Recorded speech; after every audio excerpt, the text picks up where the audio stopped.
alien-looking purple and red crabs migrate by the thousands through the restaurant, looking for somewhere to go and make babies. Nice. Black and yellow striped sea snakes with incredibly poisonous venom plop up onto this beach every year to mate, bury eggs, and die. Of course, tourists run terrified from the sea snake arrival. But the thing is, I tell them, you don't have to be worried. The animals are not aggressive, they have incredibly small mouths, and they can't really bite you. But they're not reassured. I tell them if they don't put a finger or a toe in the snake's mouth, they will be fine.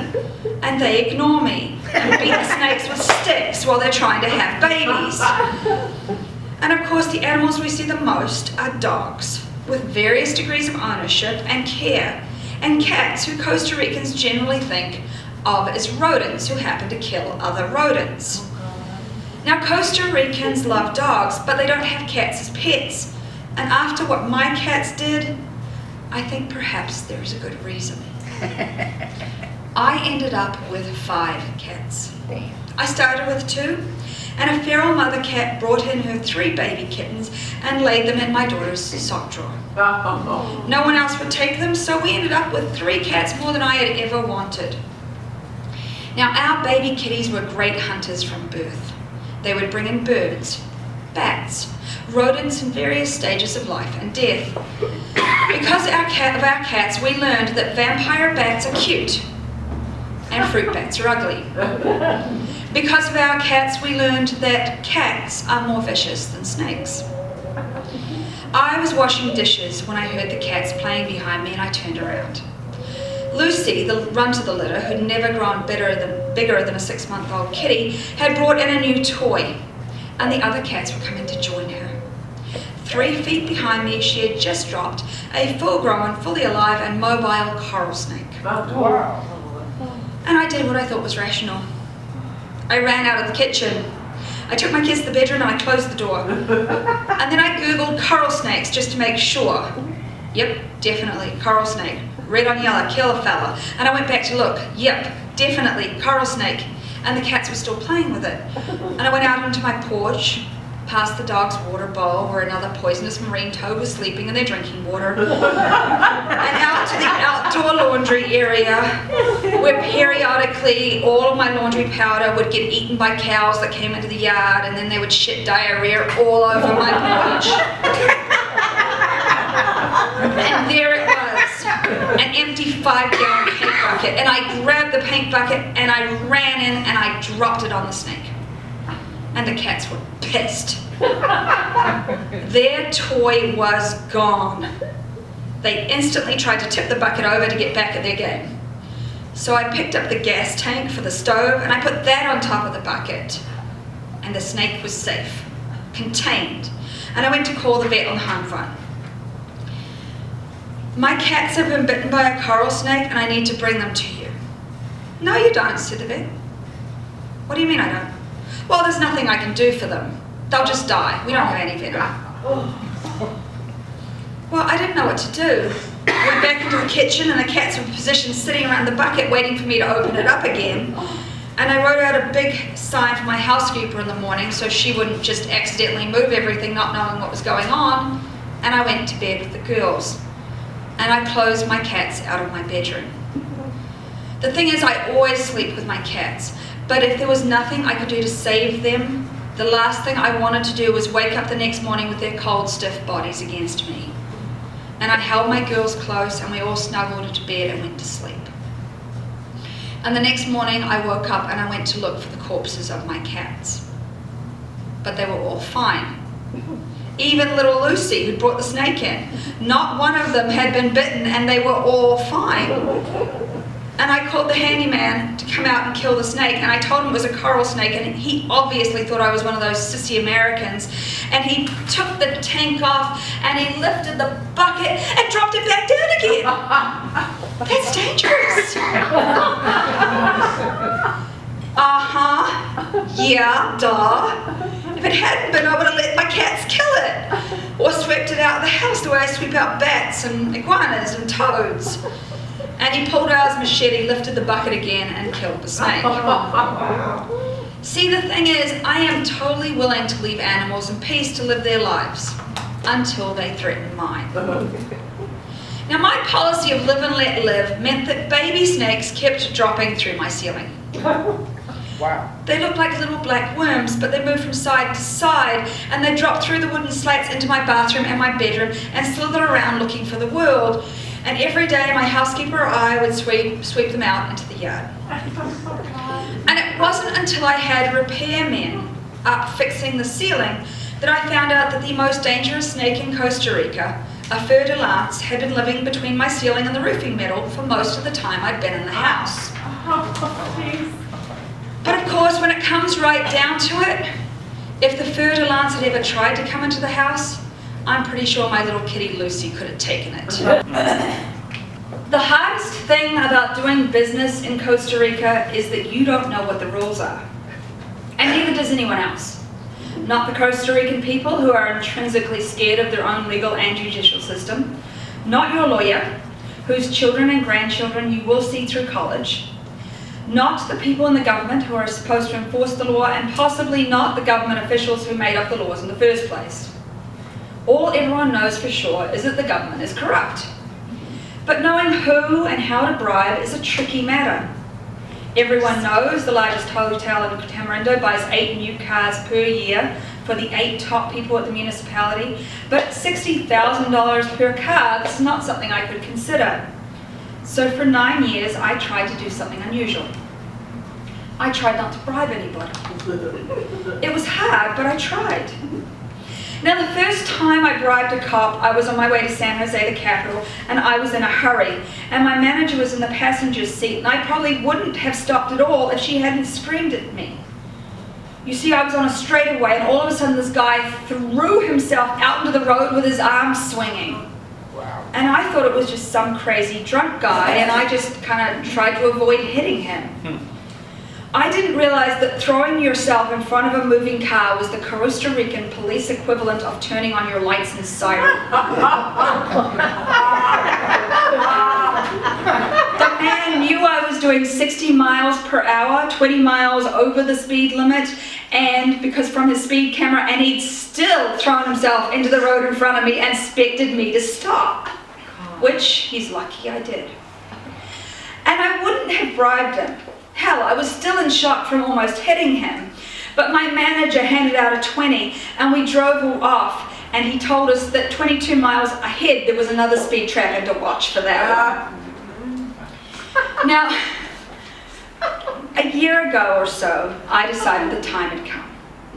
After 9 years of doing everything correctly, paying my lawyer to do everything correctly, handing in every paper, crossing every T and dotting every I, I decided it was time. I would finally bribe the municipality so that the piece of paper that had been sitting on the desk of a man named Julio would finally move off his desk for the first time in 9 years. That piece of paper was the renewal for the land lease on the hotel, the piece of paper that said I owned something, the piece of paper I could not sell my hotel without. Turned out Julio had just been waiting for me the whole time. Through my lawyer, we promised him $5,000 to get the paper out of the municipality and into the federal government, $2,000 to start and $3,000 after it left his office.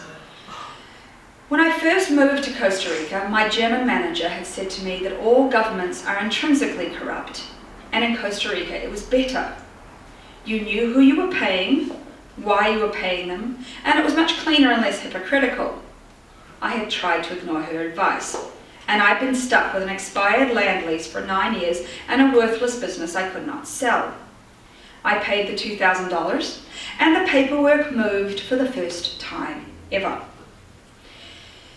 And just then, when I thought we were in the home stretch, and Julio was going to push the papers all the way out of the municipality, Julio was arrested. Not for taking bribes. He was arrested for driving drunk out of his mind on the main street of the main town in the middle of the workday. Apparently, he didn't bribe the traffic cop enough, because the next thing I knew, he was in jail and I was back to square one as to how to get the legal paperwork sorted out. Chapter 5. The locals are crazy.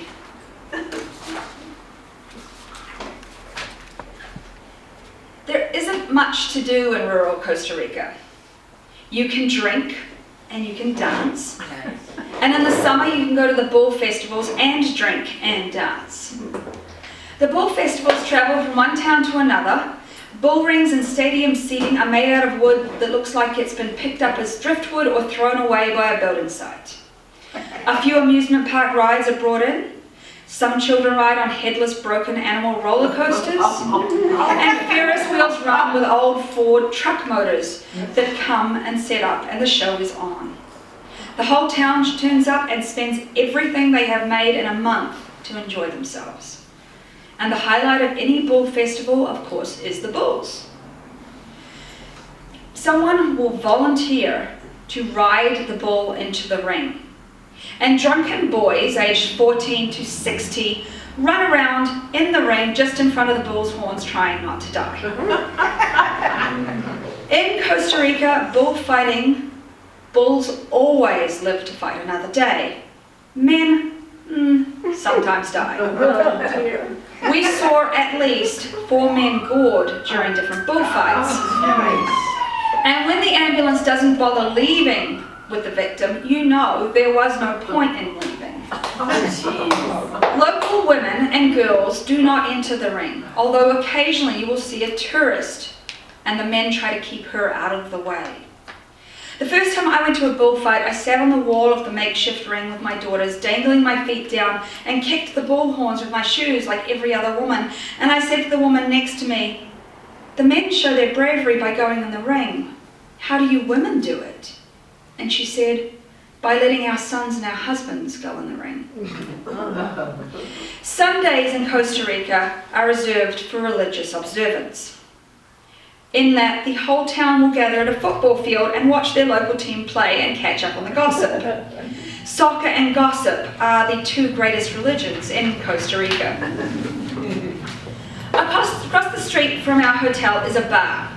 It's a dive bar. In fact, there's 2 dive bars. They're good places to score coke and drink cheap liquor.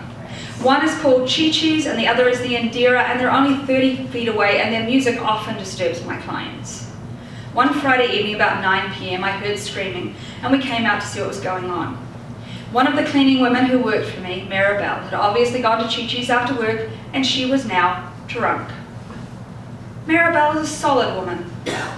5 feet tall, perhaps 3 feet wide, and strong as an ox. By the time I got out to the edge of the restaurant to look, Maribel had the other woman in a stranglehold and she was punching her in the bones. And from the screaming, it sounded like Maribel was accusing the other woman of messing with her man. A crowd had gathered to watch the show, and Maribel dropped the other woman and left. By the time Maribel walked the 10 minutes home, I'm sure details had already spread to the 150 households in town, and everyone knew, don't screw with Maribel's man. Costa Rica made the World Cup semi-finals, and it was the most exciting thing that had ever happened. Ever. And the country stopped. Every person was glued to a TV. Every person but Catherine. Chi-Chi's was open during the day instead of just at night, and it was full. My restaurant was full. There were people everywhere. It's not just that you wanted to watch your team play, you wanted to watch them play with a crowd. You wanted to scream and yell and cheer and groan in unison. Julie was out watching the game with her boy in a different town, and I was in the office keeping score of the game by these screams of joy and pain that were echoing around the township. Catherine was in a room asleep. It was at about a third of the way through the game when the first gunshot went off. And I thought it was a car backfiring. Gunshot 2 and the screaming brought me out of the office, and I saw the gun, and I went back to the office. Kevin, one of our waiters, ducked down in a bush to get a better view and be closer to the action. Restaurant clients were picking up their children and running into our kitchen to get away from the flying bullets, and I was dialing 911. The shooter left off another shot or 2 or 3 before a couple of men pushed him out of Chi-Chi's and wrestled him to the middle of the street. And another shot went off as they held him to the dirt road and took the gun from him. The police showed up within minutes to the surprise of everyone, and the men holding him down got off him and went back to watch the game. Apparently he'd had a fight with another man and shot at him, but missed. And then he fired off another 4 or so shots, which we found in cars and in the sides of buildings. And the amazing thing was that no one had been shot. Even though the bar had been full of people, no one got hit. Not even the guy he was aiming at. As soon as the police were there, I went to find Catherine to make sure she was all right. And she'd slept through the whole thing. Calling the police was something I got good at. When the neighbours behind us had a domestic dispute in my parking lot and he threw his wife into my car, I called the police. Of course, by the time they arrived, it was over. His wife had kicked him in the balls and driven off with her 3 children who'd been standing there watching the whole thing. And then there was the time the woman asked us to call the police and changed her mind. We were on our way out of town late at night. It was a nice straight stretch of the road. We were going about 40 miles an hour, and we were following a black sedan that seemed to be speeding up and slowing down and wiggling. And we figured they were drunk. And then we saw the body of a naked woman fall out of the car in front of us. My first thought was, oh my God, he's just killed a prostitute and he's dumping the body. And the body rolled down the embankment by the side of the road. And then the black car stopped and we screeched to a halt behind it, as one is prone to do when you see something like this. And the body stood up and she was alive. She'd been in a bikini and she moved the top back to cover her breasts, and she climbed up the embankment with only cuts and grazes but no major injuries. And she screamed at us, "Call the police." And we started calling 911. And we were on hold when she screamed, "Don't call the police." Her husband was out of the car at this point, and the 2 little Shih Tzus inside were barking along with all their beach gear and their suitcases. "Honey, are you all right?" said her husband. He didn't seem like a murderer. And then she started to scream at him, "You fucking bastard," and she was obviously drunk. I mean, really, muscles had been really relaxed when she hit the ground, totally stinking fucking drunk. And she hadn't been pushed, she'd thrown herself out of the car. And then she yelled at us again that we needed to call the police. And her husband said, "You don't need to do that, it's going to be okay." "Call the police," she yelled again. And we said okay, and we started to call the police again. "Call the police if you need to," said her husband. "Do whatever you need to do." And he reached in and he gave her a shirt to cover up her bikini. "Are you okay?" her husband asked her. She seemed okay, which was pretty much impossible since she'd just fallen from a moving car. "Yes," she said, "I'm okay." "You don't need to call the police," she said. And we hung up the line again and got off hold. "Are you sure you're okay?" we asked. "Yes," she said. "It's okay," said her husband. "I'll look after her."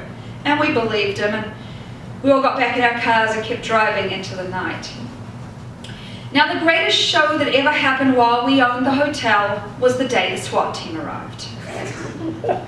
They arrived at night when everyone was home from work, which was really great because that way it was primetime viewing and the whole town could come out and watch. The last really good show we had in town was the day that a driver from the city had followed a map and driven a full-size bus full of people out onto the beach and sunk it in the river. That show had lasted for days before they finally managed to drag the destroyed bus off the sand. But this was more of a sweeps week event. Lots of drama and all played out in one 2-hour special. The OIJ is the Costa Rican equivalent of the FBI. And they sent in their SWAT in 2 green Toyota Land Cruisers with the men hanging onto the sides of the vehicle. There were 12, 15 men in all with bulletproof vests, carrying assault rifles, and with their faces covered in black ski masks. If it wasn't for the big OIJ letters in yellow on the uniforms, I would have thought it was some kind of heist. The OIJ is the agency in Costa Rica that goes after the drug cartels. And apparently the OIJ agents keep their faces covered so that no one knows their identities and their families don't get murdered. Now, Costa Rica is not the end destination for most drugs, but a lot of the cocaine going from Colombia passes through Costa Rica, and it's cheaper to smoke crack in Costa Rica than pot. Cocaine is also easier to get.